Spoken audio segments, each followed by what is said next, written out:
आज मी दुसऱ्यांदा केळीचे वेफर्स बनवणार होते. पहिल्यांदा बनवले इतके सुंदर झाले ना, म्हटलं ह्यावेळेला मी भरपूर करावे म्हणून 1 डझन कच्ची केळी घेऊन आले. पण काढताना मी थोडीशीच केळी काढली, कारण केळीची साल जर एकदम काढली तर ती काळी पडतात म्हणून. तर हाताला तेल लावून घेतलेलं आहे, कारण केळीचा चिक आपल्या हाताला लागतो. तर केळीची साल अलगद काढून घ्यायची. जर तुम्हाला असं वाटतं की केळीची साल जास्त निघतीये, तर मग आपलं जे साल काढायचं मशीन असतं तर त्याने सुद्धा तुम्ही काढू शकता. इथे हळद आणि मिठाचं मी पाणी करून घेतलं. सुरुवातीला अशा चकत्या करून घेतल्या, पण त्या सेपरेट करण्यामध्ये माझा बराचसा वेळ गेला. त्यामुळे म्हटलं ही ट्रिक नको आपण वापरायला, आणि ह्याच्यावरतीच मग हळद आणि मिठाचं पाणी टाकलं, जेणेकरून ते पटकन इझिली सगळ्या केळ्यांना लागतं. मग ही दुसरी ट्रिक आहे. इसनी कढईच्या वरती धरायची आणि अलगद अशी केळीचे वेफर्स टाकायचे. ह्याने ना वेफर्स पटपट पडतात. फक्त आपण काळजी घ्यायची की ते तेल आपल्या हातावरती उडू नये, कुठं आपल्याला भाजू नये.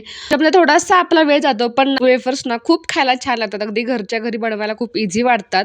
कसे वाटला हा मिनी व्लॉग नक्की सांगा. नक्की ट्राय करून बघा. Bye bye.